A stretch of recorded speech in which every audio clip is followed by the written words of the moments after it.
I just want to make this video to show what a faulty immobilizer does to this Third Gen Camaro.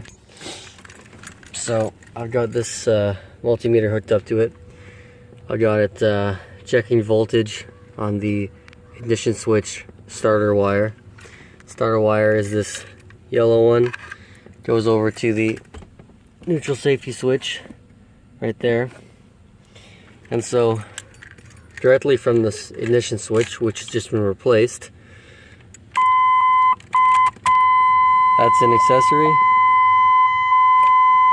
As soon as I start cranking, as I'm holding it, 12 volts, let go, drops back down, 12 volts, sending 12 volts to the neutral safety switch, which then goes to the starter relay. So we know that the ignition switch is good. Now, if we measure resistance between the starter wire here from the ignition switch and the exact same wire to the neutral safety switch here, let's try to get a good contact, and we switch that to read resistance. You can see that's zeroed out there, or out of range, which means there's too much resistance. And as I'm not connected to the wire here, I'm reading absolutely no contact whatsoever.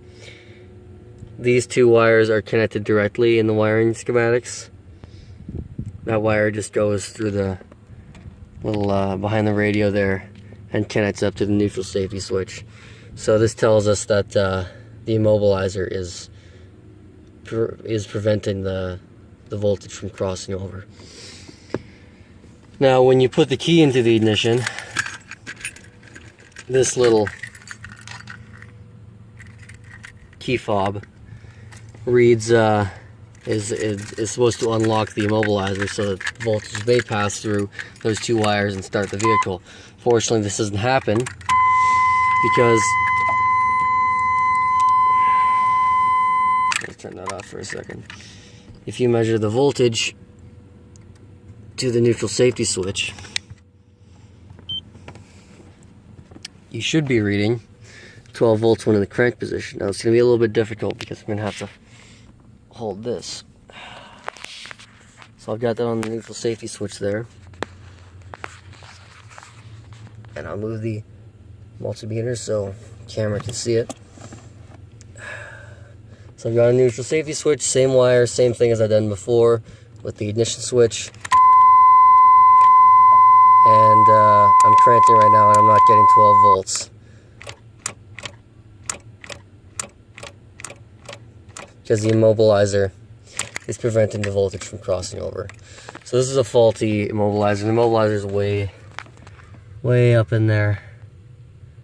That's where the that's where it's located. So that's what a faulty immobilizer does. Fortunately, I didn't know this. I had a feeling it was the ignition switch. So after replacing the ignition switch and a little bit of troubleshooting, I found that out.